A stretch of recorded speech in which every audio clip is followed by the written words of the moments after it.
For the next 45 minutes, I'm going to tell you a little bit about, first of all, what happened over the last few years to the economy, a quick summary of our recent economic history. And then I'll try to cover some lessons that my co-author, Dan Rothschild, and I learned about the stimulus programs, the American Reinvestment and Recovery Act. We did some first-of-its-kind research where we interviewed dozens of organizations, nonprofits, firms, government agencies that spent stimulus funds. And we received surveys from over 1,000 respondents where they told us how the stimulus bill, how the Recovery Act affected their individual firms personally, especially on the hiring side. And then I'll draw some lessons, some tentative conclusions for what some good policy in the near future might look like. So first, let me just start off with a chart you've seen, most of you have seen many times before, the unemployment rate.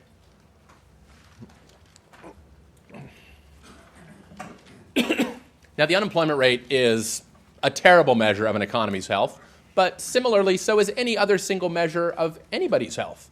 You wouldn't just take your temperature and use that as a complete statistic of how healthy you are as a person. Neither would you use this statistic as a complete measure of how healthy the economy is.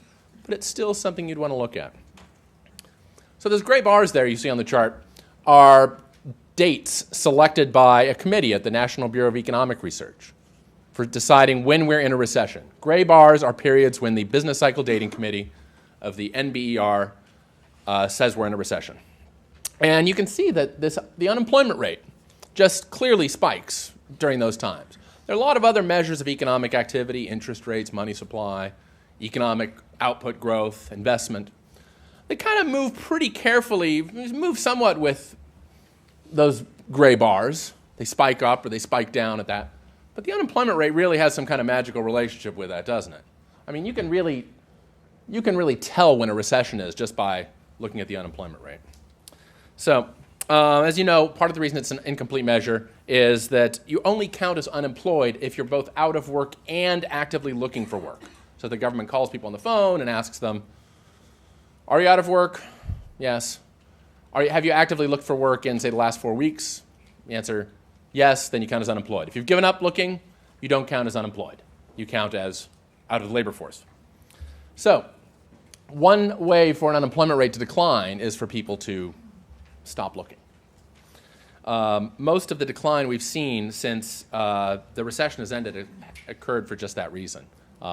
People who've given up on looking for work. So another thing to look at this that we can tell from this measure that might not be totally obvious at first, but let me use some very fancy statistics here, very fancy statistical methods. Steep, steep, steep, steep, steep, steep, kind of slow, and here, kind of slow. So 3 times in a row now, for the last 3 recessions, the unemployment rate has fallen at a much slower rate than usual. This is something that fancy statistical methods seem to show, but you should be able to see it with your own eyeballs right there, that the unemployment rate for the last 3 recessions, after the last 3 recessions, has kind of glided down at a slower path than it used to. Economic recoveries used to be quick and rapid, just in time for re-election. You can see the severest post-World War II recession, pretty obvious in the data there, is the 1981-82 recession. The economists call it the Volcker recession. Non-economists often call it the Reagan recession. Volcker was the head of the Federal Reserve at the time. You can see how the unemployment rate just spiked up. Most of us think that it was mostly due to the Federal Reserve tightening money supply to slow down inflation. Some people emphasize that there were bad shocks to the oil supply that made the recession worse. But either way, you had a big bad shock. Spiked up unemployment rate. But look, within about a year and a half, the unemployment rate fell 1, 2, well over 3%. Clearly nothing like that has happened in the last 3 recessions. We have not seen those kinds of recoveries at all. So part of what we'll talk about here is why it seems like recoveries may be slower than they used to be. It's not a completely settled part of economics, but there's some ideas that are good enough to show up in a newspaper.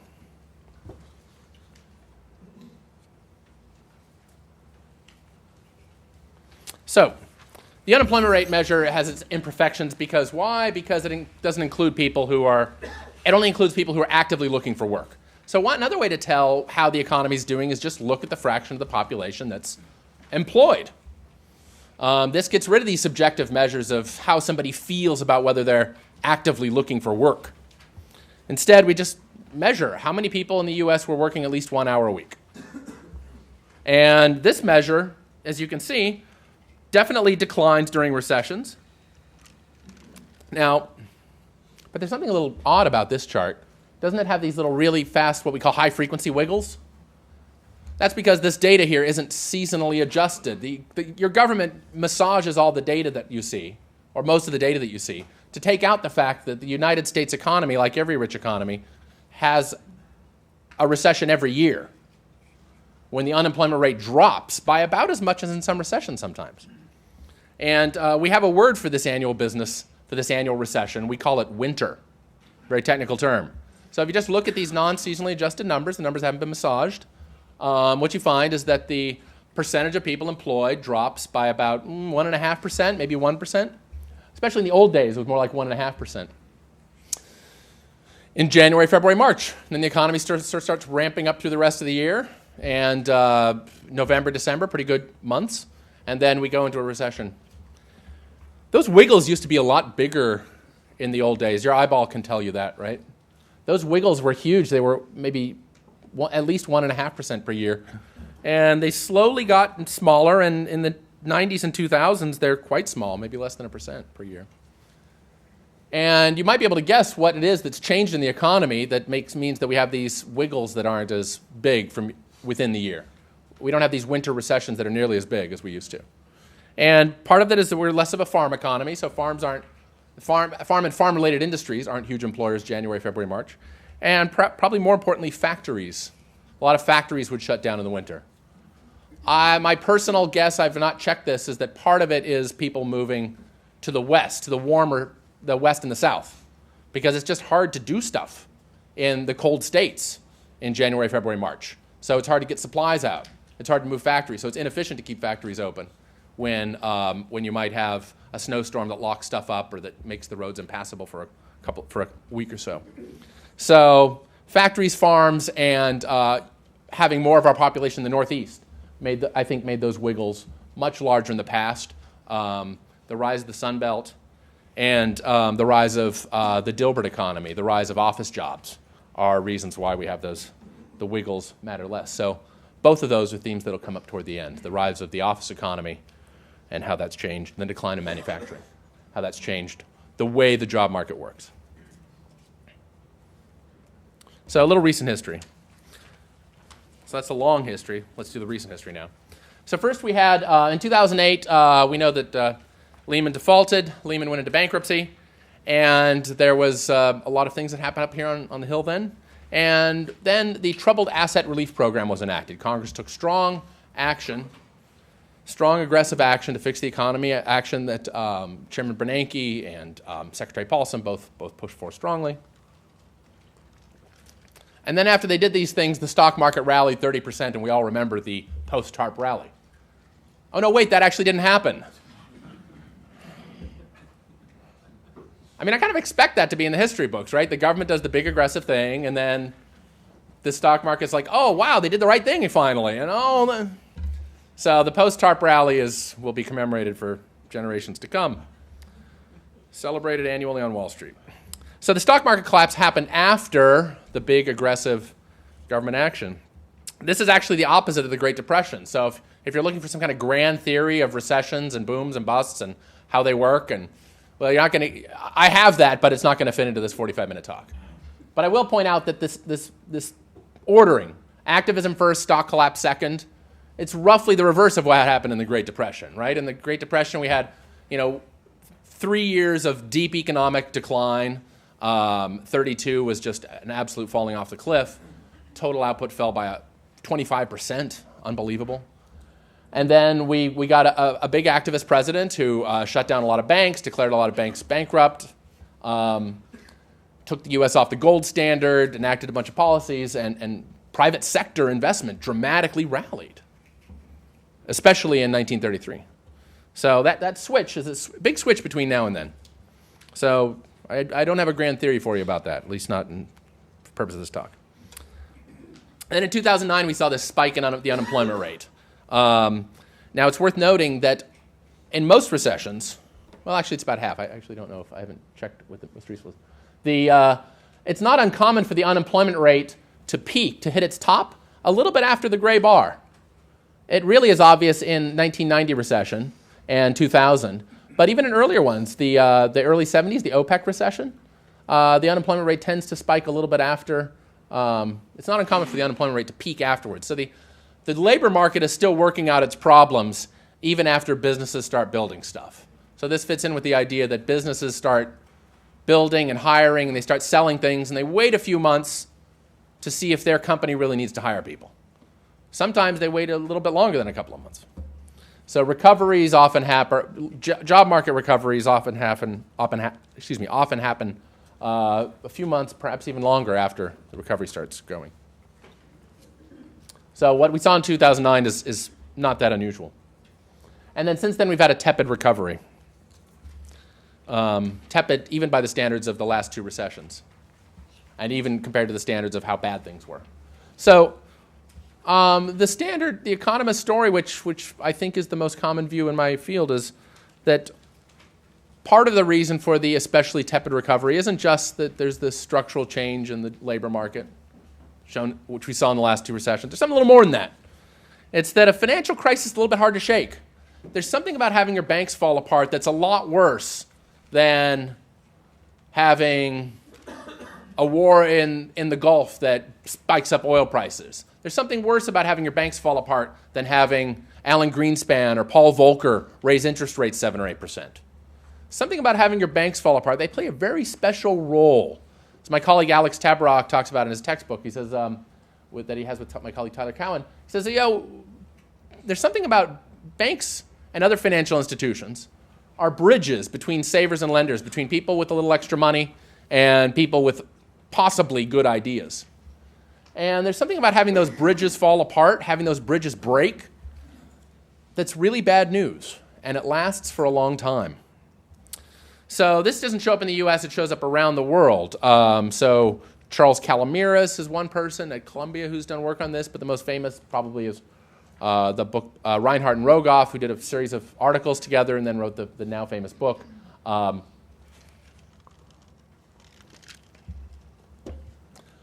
This time is different. So, great title for a book, right? Everybody wants to think that this time will be different. But it wasn't. So our financial crisis was just like other financial crises we've seen around the world. Something about having your banks fall apart makes it really hard to fix your economy afterwards.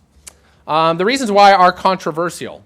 There are a lot of channels. It's almost like we have an embarrassment of riches here. Banks are so important in economics. Banks are so important when economists get together and talk about long-run economic growth that we almost have too many reasons for why it would be bad to have your banks get sick. One story of that would fit into a short time frame would be just to point out that one thing about the banking system is that in our financial system, debt is linked to debt a lot. So, for example, I have a mortgage on my house. That's a debt. It's a legal debt. I contractually have to pay that or else I get in some trouble.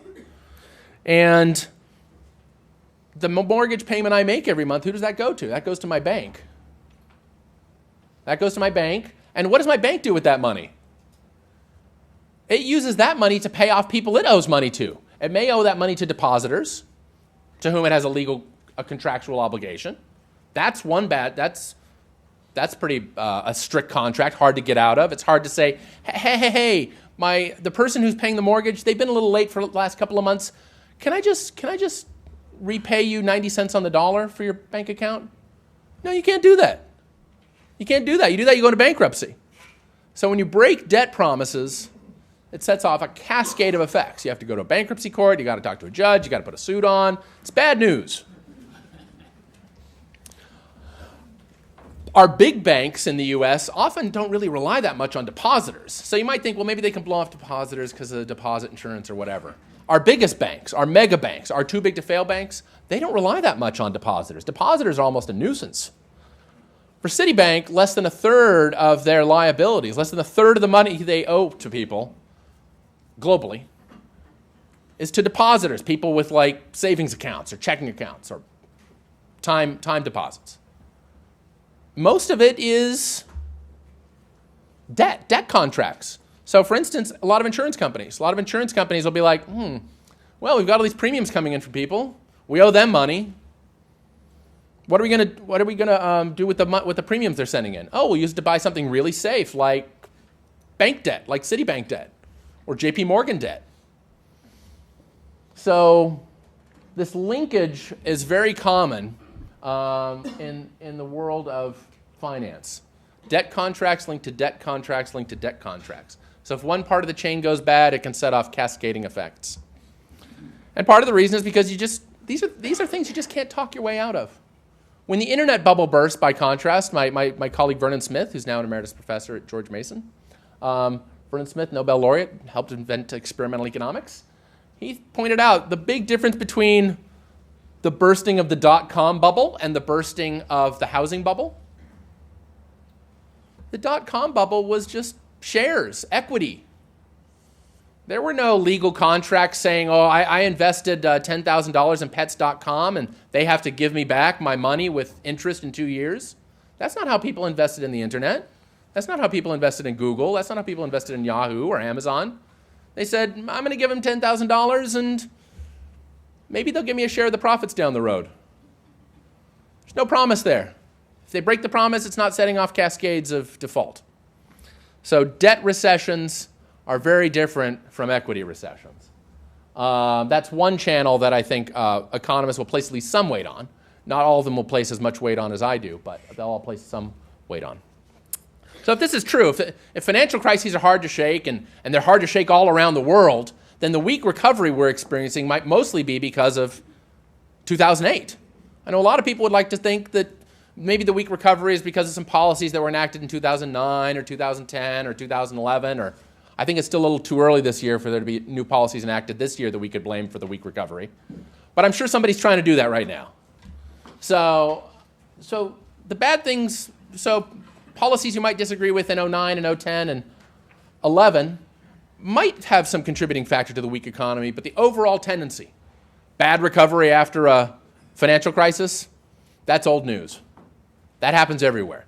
So we usually shouldn't think we're that special, right? If something happens to everybody else in kind of the same way, you should probably think that, you're kind of like those folks. When I get a cold, I kind of expect my cold to be like other people's colds. I don't go around thinking, oh, if I'd only done this or if I'd only done that, or the reason it's lasting half a day longer is because I didn't do this or that thing. The old saying, I think it's H.L. Mencken, right? About a cold. If you do nothing, if you really, really take care of it, if you do a great job, it'll last 7 days. But if you do nothing, it could go on for as long as a week. So I think there's a lot of that in Washington, thinking about policy issues. So dollar sales. Here, this is not adjusted for inflation. This is not like real output. This isn't the amount of potatoes we make. This is just the amount of dollar sales. This is gross domestic product, not adjusted for inflation. So this is the dollars in the till being sold every year. You can see that I adjusted this to log units because it means that when something grows the same rate for a long time, it looks like a straight line. So you can see that in the 70s, this starts in late 70s.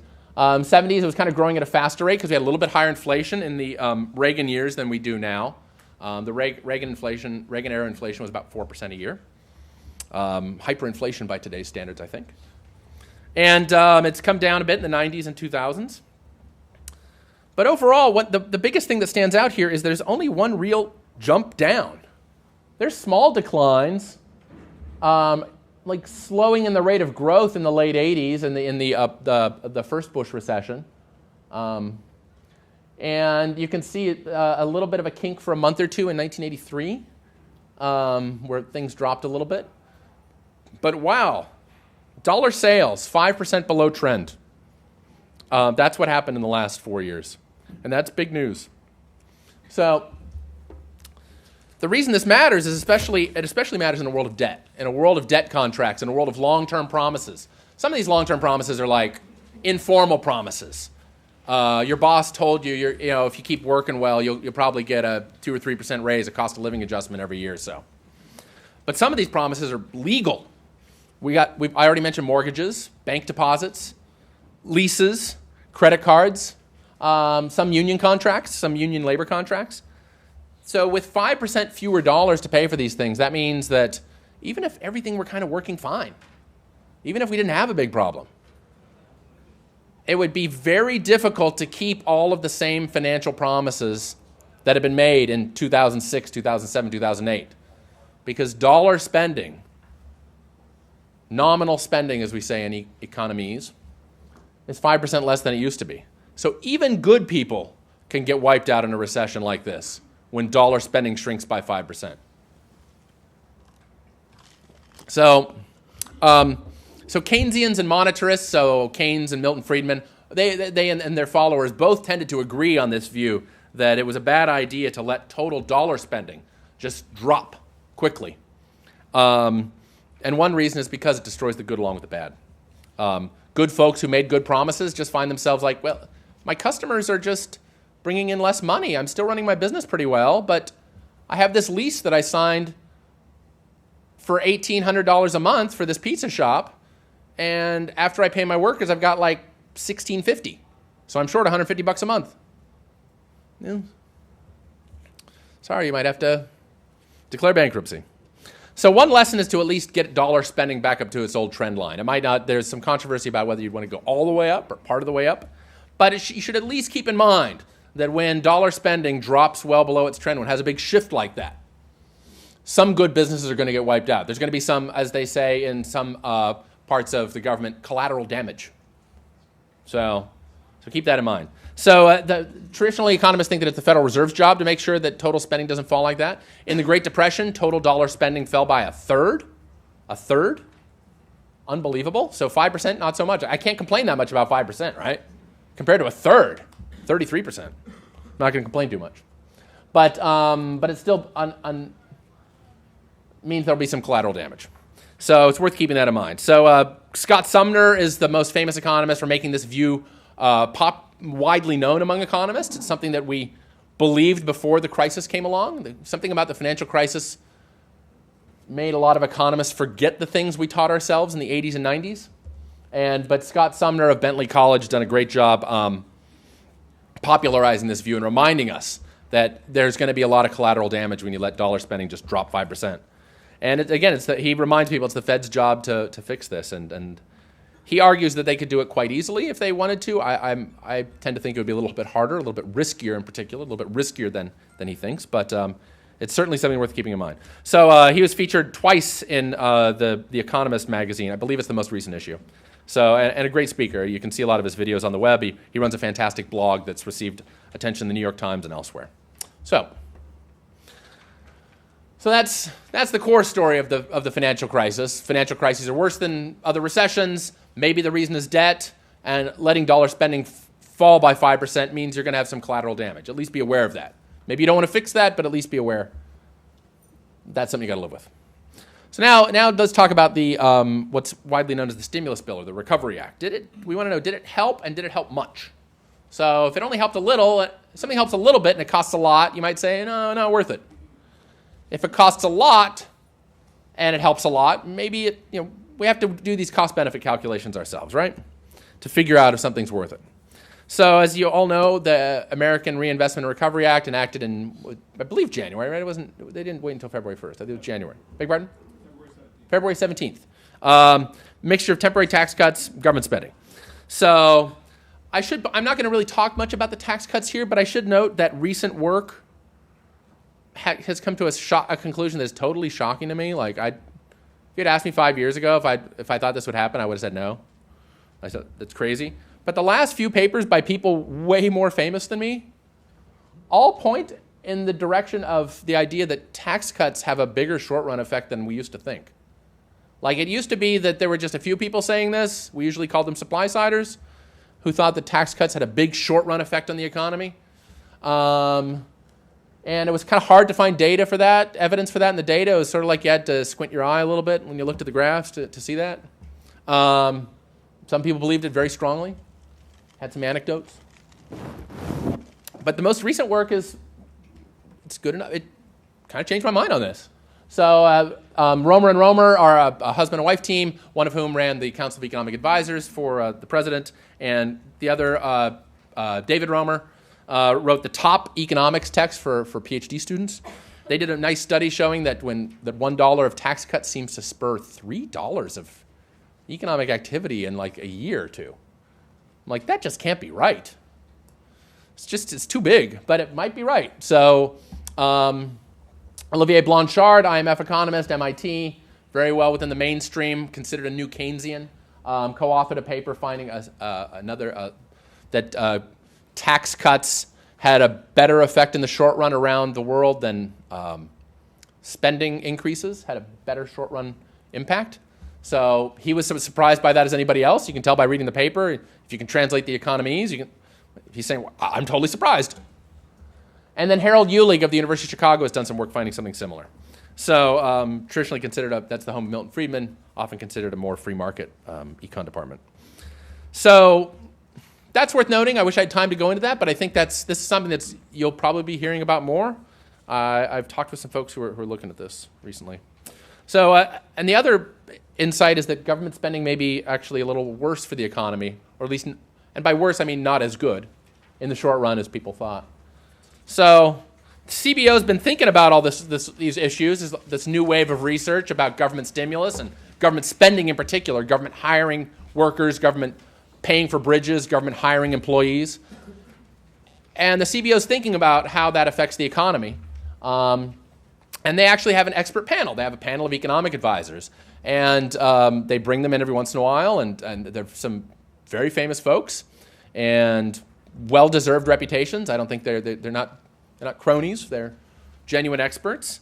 And they get together and advise the CBO.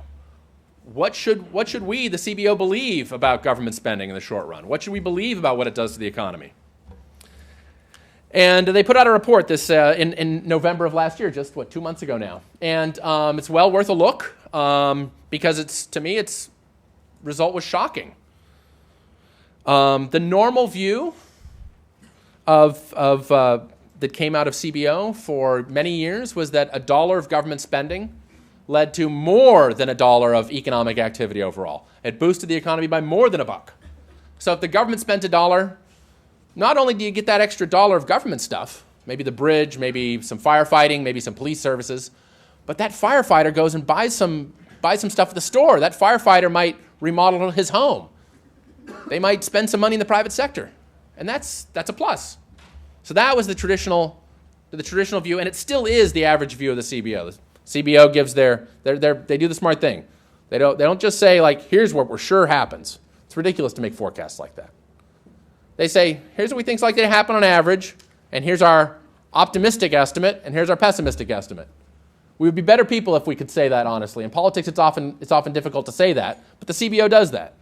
Well, if things turn out bad, here's how they might look, and if things turn out really good, here's how they might look. Confidence intervals. So the CBO does that. And what they did is they shaded down that confidence interval. On the bottom end, their worst case scenario is worse than it used to be. So now their view is that $1 of stimulus will, in the worst case scenario, only grow the economy by 50 cents. What that means is that some of the time, the government wants to get some good workers, and it has to get those and they have to get those workers from somewhere. Where do they have to get those workers from? They might have to get them from the private sector. Sometimes the best person for the job already has one. So it's totally possible, according to the CBO now, that when government spending grows through the stimulus, private spending shrinks. So that means there's a trade-off to be considered, trade-offs to be weighed. Keynes's view was quite optimistic. It was quite hopeful. Like, he thought, as I have that line there, he thought maybe when the government gets out there in the short run, especially in a depression, especially in a deep recession, the government could just hire a bunch of workers who don't have jobs, find a bunch of unemployed people, and they won't have to hire that many people who already have jobs. The government goes and hires folks, or the government gives money to people to spend, and they'll mostly hire the unemployed. But the recent work indicates that that might happen sometimes. It might happen now and again. Maybe it happens a lot. But there's at least some chance, according to CBO, that a lot of the time they end up hiring, so when they hire a worker, they pull that person away from a job. Anybody here ever been hired away from another job? They were working at one job and then switched over to another? Yeah. So that happens now and then. So sometimes that happens.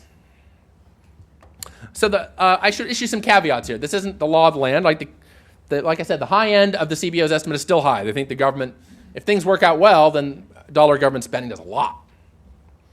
And it's also possible that in a weak economy, the government spending has a big bang for the buck. There's some evidence for that. But A, we don't have that many weak recoveries to estimate. B, we don't know if financial crises are any different from other things. So it's really hard to tell whether we're going to get more bang for the buck just because we're in a deep financial crisis. We're sort of in the fog there. So I'll be honest about that. But anyway, it's worth noting that the Congressional Budget Office is now more pessimistic at their low end about how the stimulus is going to work. So what's the normal story for how this is supposed to work? Well, again, no time to cover a full course on government spending and how it could affect the economy in the short run under different worldviews. But let's talk about Larry Summers' ideas, which I think are genuinely wise, that if one is going to do stimulus spending to impact the economy in the depths of a crisis, it should be targeted, timely, and temporary. And especially targeted at weak sectors of the labor market, targeted at places where you have a chance of finding unemployed workers. And Brad DeLong, who worked in the Clinton administration and is an economist at Berkeley and a prominent blogger, he said that we'll know that stimulus isn't working well. He said this in a debate, an online debate with CBS on the CBS website. Says you will know the stimulus isn't working well. He said this in 2009. If it looks like the stimulus runs into a lot of bottlenecks. If the stimulus runs into bottlenecks, that's a bad sign. If we see wage spikes in certain sectors where the government's doing a lot of hiring, that'll be a bad sign that the government's competing with the private sector for workers. So when the government's competing with the private sector, it's like a zero-sum game, or closer to a zero-sum game.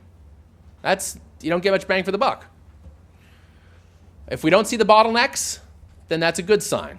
So if we wanted to do some real check to see how the stimulus worked, one thing we would do is look for bottlenecks. Was the government hiring in parts of the economy where it was really hard to find good workers? So now we can turn to the core question. Was ARRA a shovel-ready program? So first I'll give you the facts. I'll try to summarize first, and I'll tell you how I got the answers. So in the Jones-Rothschild stimulus studies, here's the findings that got the most media attention, more or less. So what we found was that, according to our voluntary survey, about half of the stimulus-funded workers were poached from other jobs. When we asked them, what were you doing before you had this job? Were you unemployed? About half of them said, no, I was actually working somewhere else. So about half.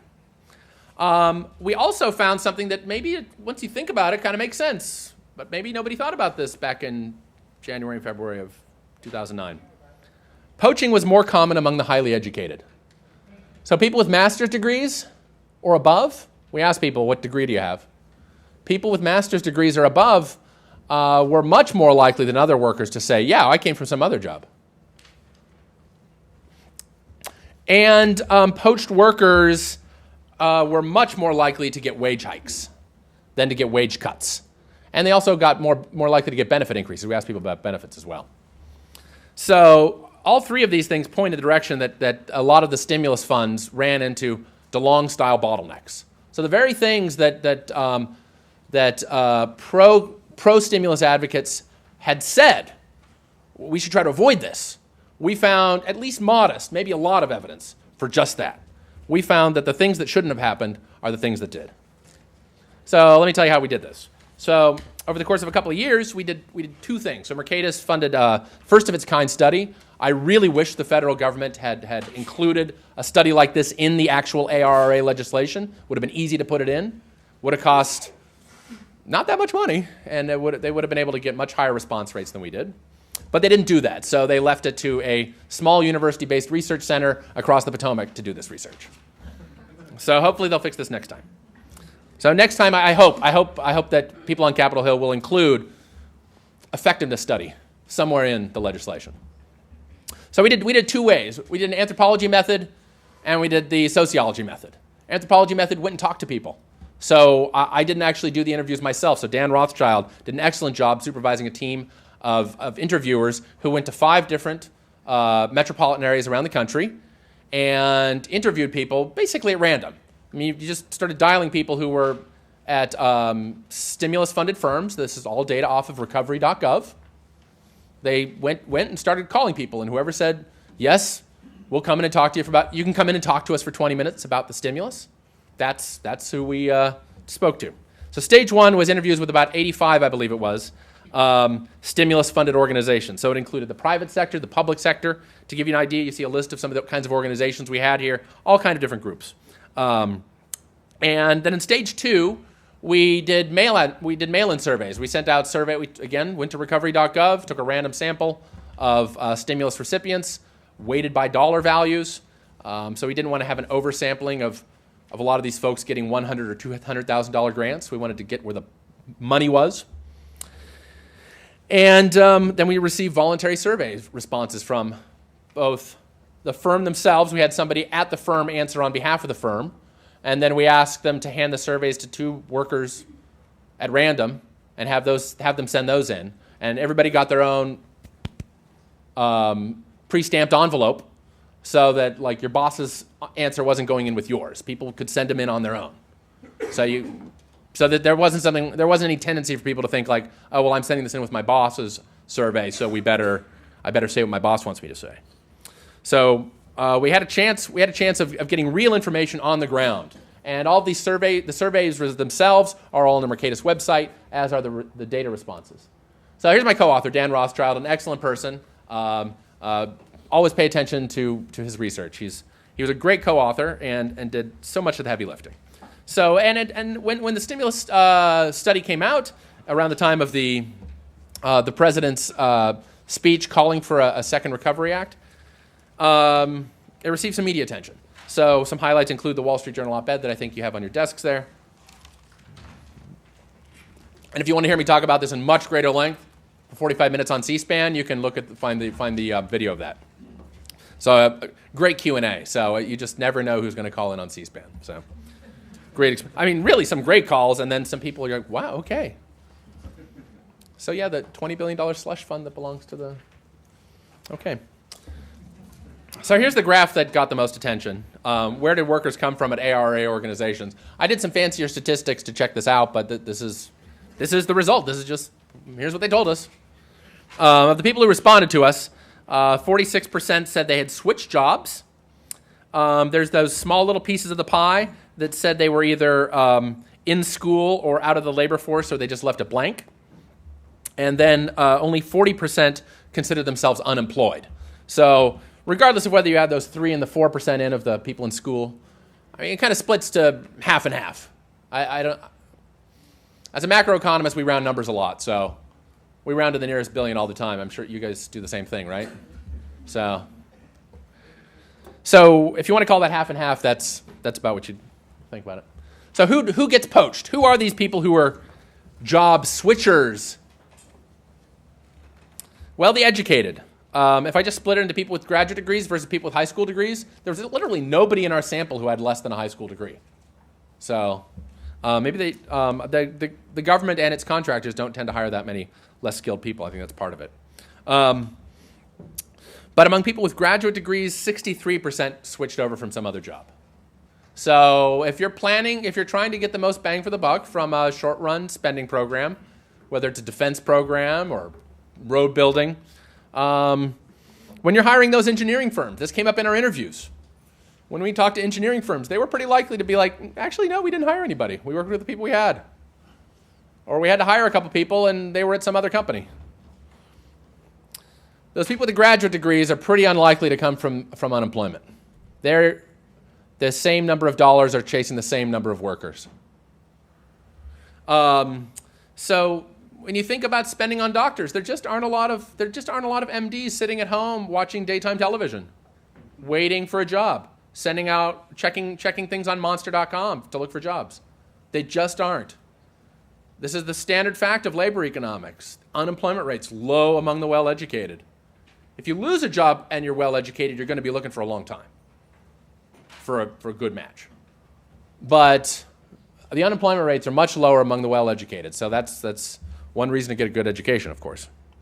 So in our survey, it shows up clearly among the highly educated, right? So it probably, this is just my based on what I know about how labor markets work, probably applies to other skilled but low education fields. So if I come from a family of pipe fitters, so when the market's working pretty well, it's, a lot of the good pipe fitters are already working. So in craft professions, lab techs, electricians, it might be a little hard to just replace one person with another, with somebody off the unemployment lines.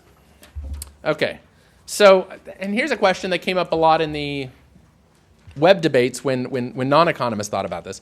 I actually can't point to a single economist blogger or economist journalist, actual PhD economist, who griped about this claim. The folks who had the most emotional attacks on our study were people who were non-economists. So I think that's not a coincidence. So didn't the poached get rehired? If somebody loses their job, if somebody gets moved from some other job, one job to another one, doesn't the other company just replace that person? I mean, in congressional offices, surely that happens all the time, right? If you lose somebody to another office, or you lose somebody to what's euphemistically called the private sector, you're going to fill that job pretty soon, right? So that's kind of obvious in government agencies that's going to happen a lot.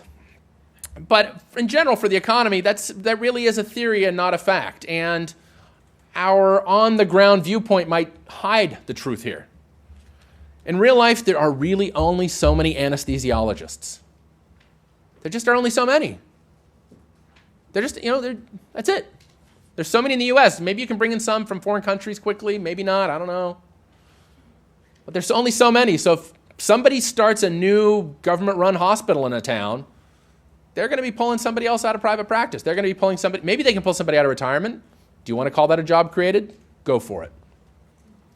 So, but the signs across the board, I looked hard for contrary evidence, and again, people can look for the contrary evidence themselves. We put all the data up there. The signs point to the very bottlenecks that Brad DeLong, Clinton administration economist, said would be a bad sign. Signs that the government was often hiring in hard-to-hire sectors. More poaching among the educated, bigger wage increases among the poached, a clear event. And when we asked the companies, was it easier or harder to hire now than before the recession? Isn't the answer to that absolutely obvious? Only half of organizations said it was easier to hire than before the recession. The other half, 2/3, it was 30-something% said it was just as hard or just as easy, depending on how you phrase it. And then 16% said it was actually harder to find good workers than beforehand.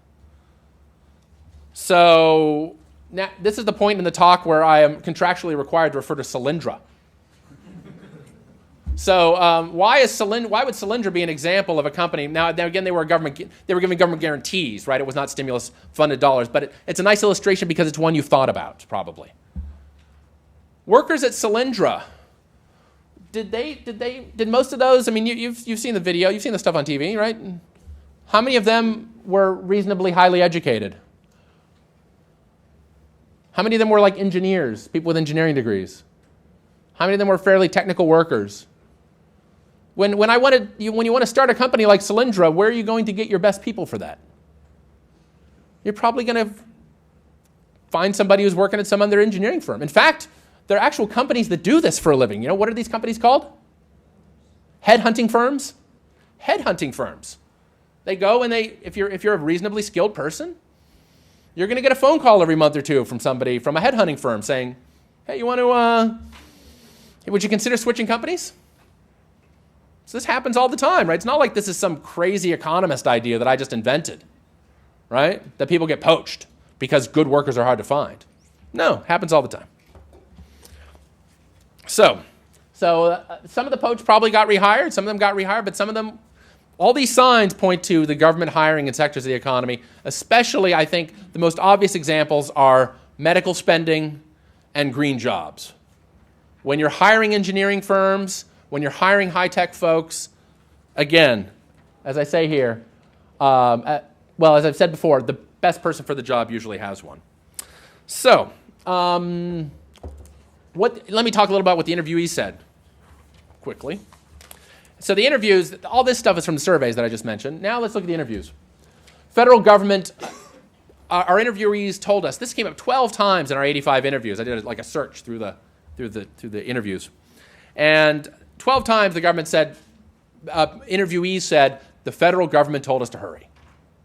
Spend the money faster. Get the money out the door was the favorite phrase, actually. Get the money out the door. That was the phrase that came up 12 times. That's the exact phrase. I have that in a footnote in the paper. So, and some firms said quality suffered in the interviews. That never showed up in the surveys. But in the interviews, it showed up off and on. That some people said, it seemed like we didn't do quite as good a job because we're in such a big hurry. We were under a lot of pressure. So my favorite story, I'll skip the crane and the forklift one. That's a good one. But I'll tell the time. A contractor told us that he had been putting in bathrooms in federal government buildings for a decade. He'd put in a lot of bathroom tiles in his day.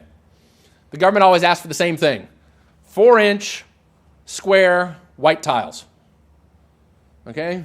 And he started working on this government contract, getting ready to put in new bathroom tiles for a new building. And he got a call, I believe would it be from GSA. I could be wrong in the exact agency, but let's say it was GSA, General Services Administration. Anyway, they came to him, the federal government came to him and said, actually, we're going to change the spec here. Instead of using 4-inch tiles, I want you to use 4 little 1-inch tiles that are colored. Okay, so that's what we want you to do now. And he said, I don't have any evidence on this or what's going on here, but the only thing I can think, I've done this for 10 years for the federal government. I know what the federal government does. They just wanted to spend the money. So now that's not as bad as just digging a ditch and refilling it, right? The federal government gets a slightly better bathroom, right? You get a slightly nicer one. That's nice. But the GSA had decided for many years that the right kind of federal government bathroom was this kind. And what's the term they use for this in defense contracting and other kinds of contracting? When they make a contract a little bit nicer to make sure they spend all the money? Gold plating? This was a little bit of gold plating. Colored tiling doesn't sound quite as good, but I like tiny tiling. So the government did a little tiny tiling here. Apparently, I can't prove what their reason was, but we saw the on-the-ground evidence that these folks wanted to get the money out the door. We also saw some more evidence there was more red tape than usual. A lot of people said that. It shows up in the interview paper. So the lesson of all of this, one lesson I'd like to drive home to you about what the stimulus tells us about the rest of the economy, is that we now live in an expertise economy. Workers are not just blobs of goo that are interchangeable. There's some of us who do that. I mean, a lot of my summer jobs I had when I was in college were kind of like that. You do some typing, do a little filing. My brother was a laborer for a laborers union for summer, just moving bricks around and stuff.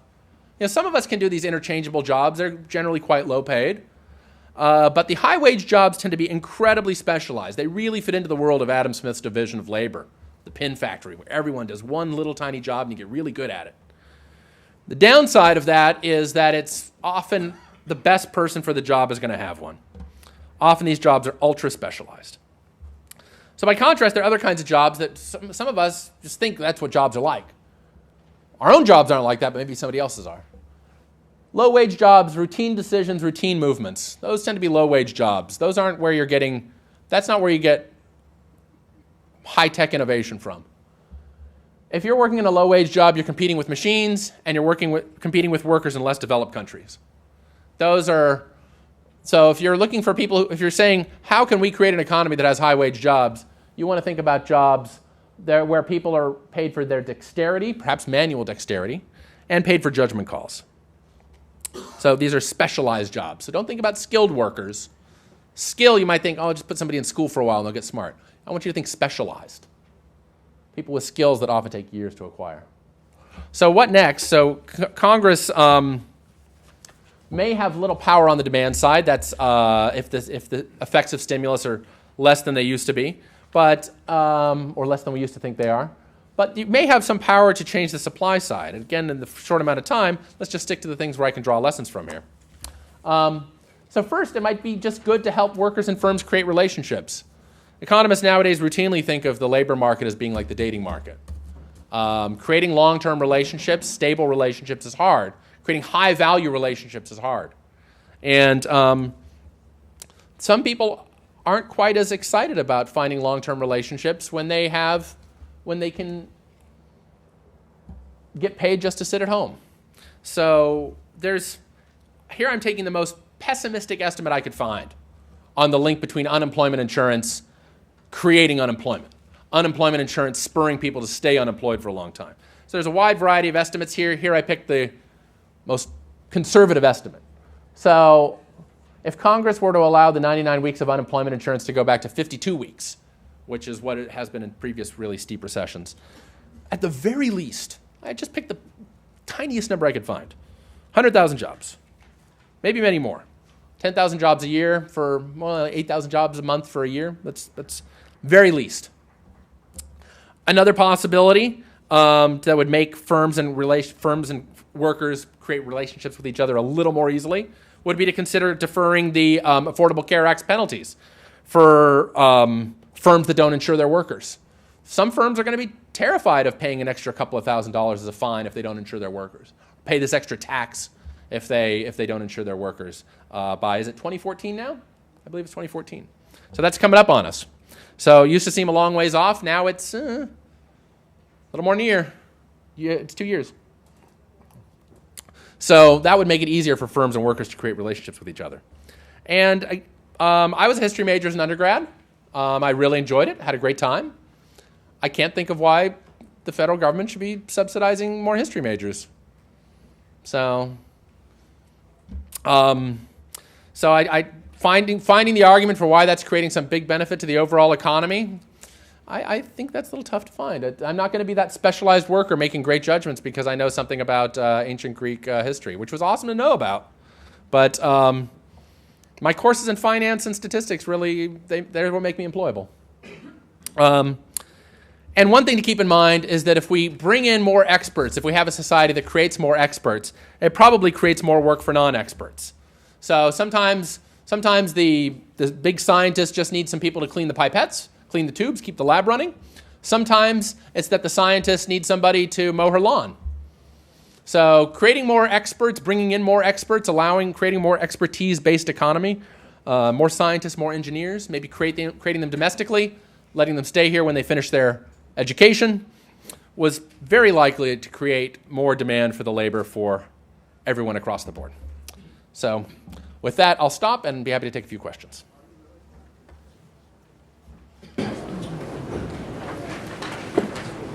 Today we do not have a microphone, so raise your hand and just speak real loudly, please. I'll be repeating questions. Yes, please.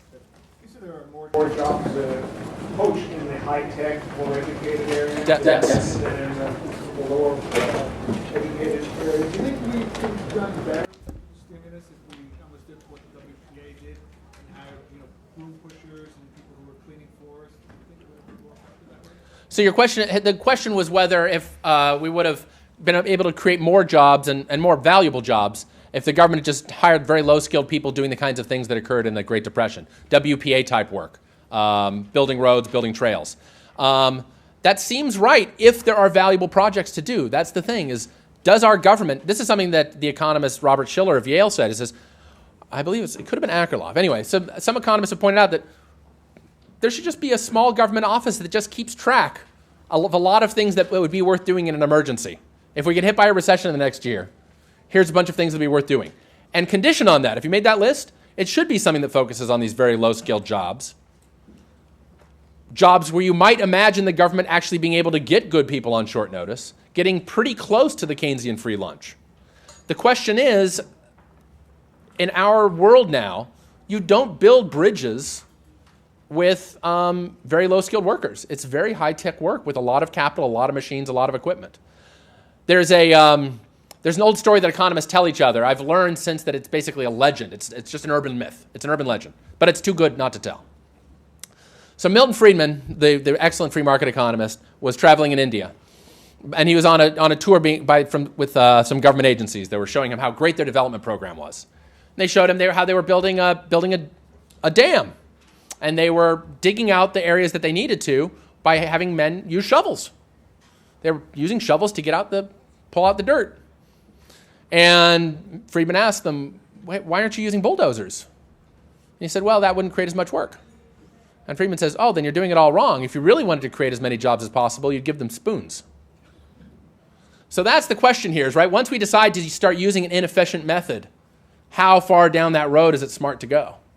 And it's something I can't answer here. But at the very least, if the government had if we knew that we needed a lot of broom pushing, that'd be the way to go, because you'd have almost no chance of hiring people who already have a job.